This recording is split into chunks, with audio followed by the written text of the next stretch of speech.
as for tonight, we have a special guest, a colleague of mine. Her name is Tanya Duarte, and she wants to tell us about the situation, I guess I could say the plight or status of what people here would be called Afro-descendants in Mexico. So we don't have a microphone, so in order to hear, if you're interested, you might want to move your chairs and gather around. She'll tell you a little bit about the situation, and then you will have time for questions and answers if you like. It's going to be very informal.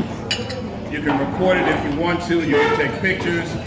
You can see there's going to be a noise issue, so you have to be quiet and listen attentively, and we'll see how we benefit from it. We have what we call an authentic voice, not from a book, not from a secondhand source, somebody who's here actually living the experience, and it's a rare opportunity. All right? So gather around, and here we go. All right, my sister, it's on you. Hello. Buenas noches. Buenas noches. My name is Tanya Duarte. I'm Afro-Mexican. I'm born in Mazatlan. It's possible to come. Maybe take a picture. Yes. Buenas noches, soy Tanya Duarte. Nice to meet you. I'm sorry because my English is not the best.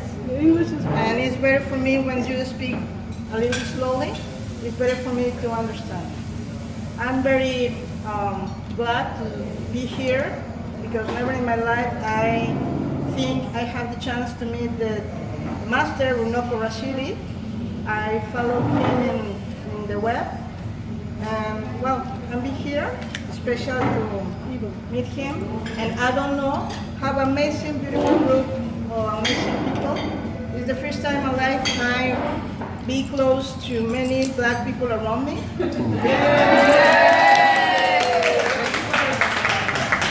Because I'm grew up in a white family in Mexico. I don't grow up in a community like Guerrero or Oaxaca or Chiapas or Veracruz. And well, the situation to the Afro-Mexicans here is amazing, difficult, because the majority of the Afro-Mexican don't know nothing about the roots, don't know nothing about the ancestors, because don't exist any information. Please.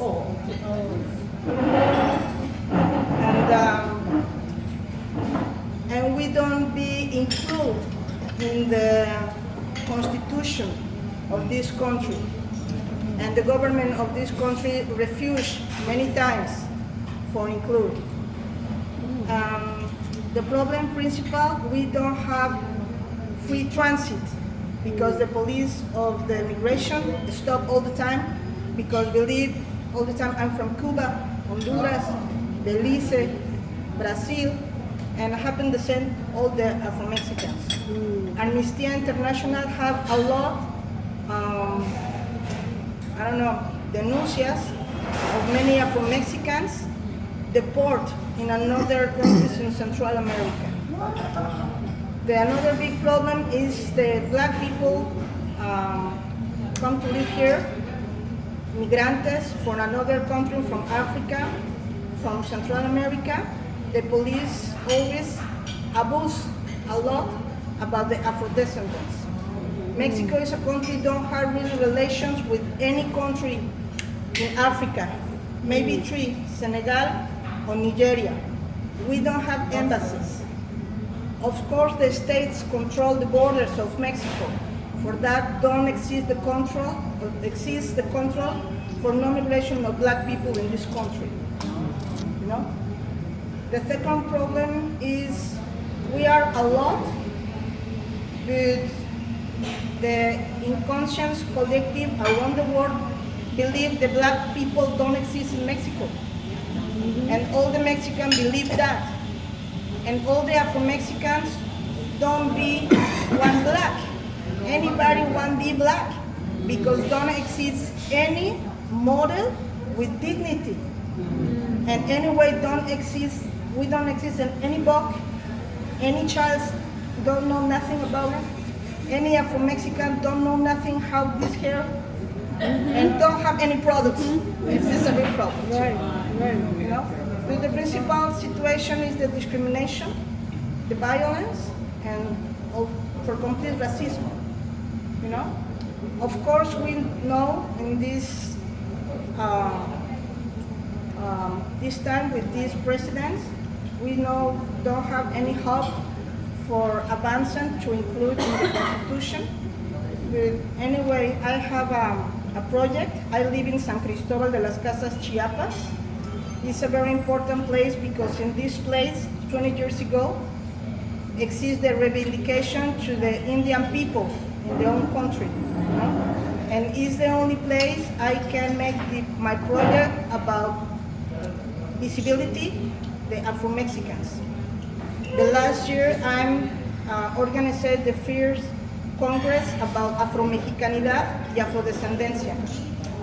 And in this year, I try to make this event every year, and this year more bigger.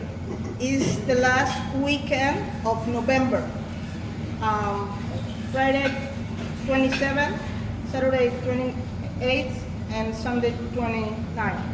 And I stay here for us to the Master Runoko, come to this Congress with another people very important about this, promote this culture. We have support to the Américo Portocarrero. He's one of the principal men of the organization Afro-Colombianas. And well, the situation is really complicated because we are a lot, but it's not easy founded because Mexico is a really big country, and the principal communities is Guerrero, Oaxaca, Chiapas, and Veracruz, but usually the Afro-Mexican don't move of these places. For that is no easy city. For the same problem of the migration stop all the time, and the police abuse all the time. You know? My organization, of course, follow everything happening in the States, everything happened with the brother and sister in the States, and it's no different here. But the problem is the manipulation of the television, of the mediums, you know? But I'm very happy, I'm very proud to be here, and all you are invited to this Congress in November, and really thank you.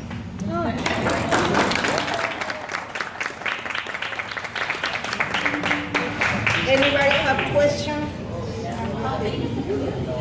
Please? How big is your community? Because I Well, don't this see is anybody.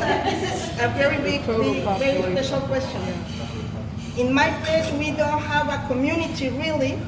Only I found like 20 Afro-descendants. The principal problems is exists more, and it's more difficult to the women accept the roots. For the men, it's a little more easy. For the women, anybody don't have any black in the family. Because in the concept of Mexicans, is words be black of India. And this is connection with the Catholic religion, association everything the black to the devil, to the demon, you know? The abolition of the esclavitud in Mexico is 19 of October 1810. With this process need maybe 80 años more, you know? And the Santa Inquisition, I don't know the name in English, killed the majority of black people in many different states. In Mexico, be a majority, and the Catholic Church killed it. But this is not in the box, you know? Anybody know? It is not right. We have information, but nothing is published, because the academy, the college in Mexico, explored and explode all the Indian culture, but complete separate the apportation of the African roots in the food, in the music, in the art, in everything. It's complete taboo talk about the black people. The majority of the Mexicans think the black people is black magic, very bad, or exists a very taboo about the body of the black women or the hypersexuality in the black people, or understand the black man is very dangerous, violence, don't work, all these stereotypes, really, really bad, you know? And for this situation, the Afro-Mexican not recognized because don't exist any model with dignity. And that is very complicated because when I find people, Afro-Mexican, and I'm trying to explain, the people usually close.